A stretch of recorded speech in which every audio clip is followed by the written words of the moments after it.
sensizlik yaman, yüreğim bağladı, yanırma beni, yanırma beni. Gecelim gündüz, sendeyin dermana, kırmızı güller, boyun ben sana, yanırma beni, yanırma beni.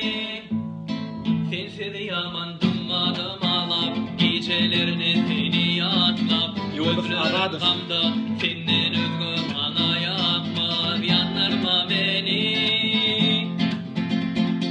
yanırma beni.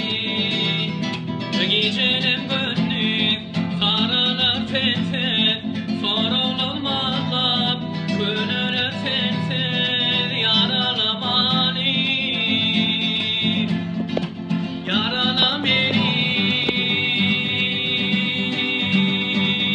Yürür gideni uzadı belleri uzaklara, sensiz yüreğimde yine değer yok bana, yanırma beni. Yüreğim ağlar, gözümden doymadı, sensizlik yaman, yüreğim ağladı, yanırma beni, yanırma beni.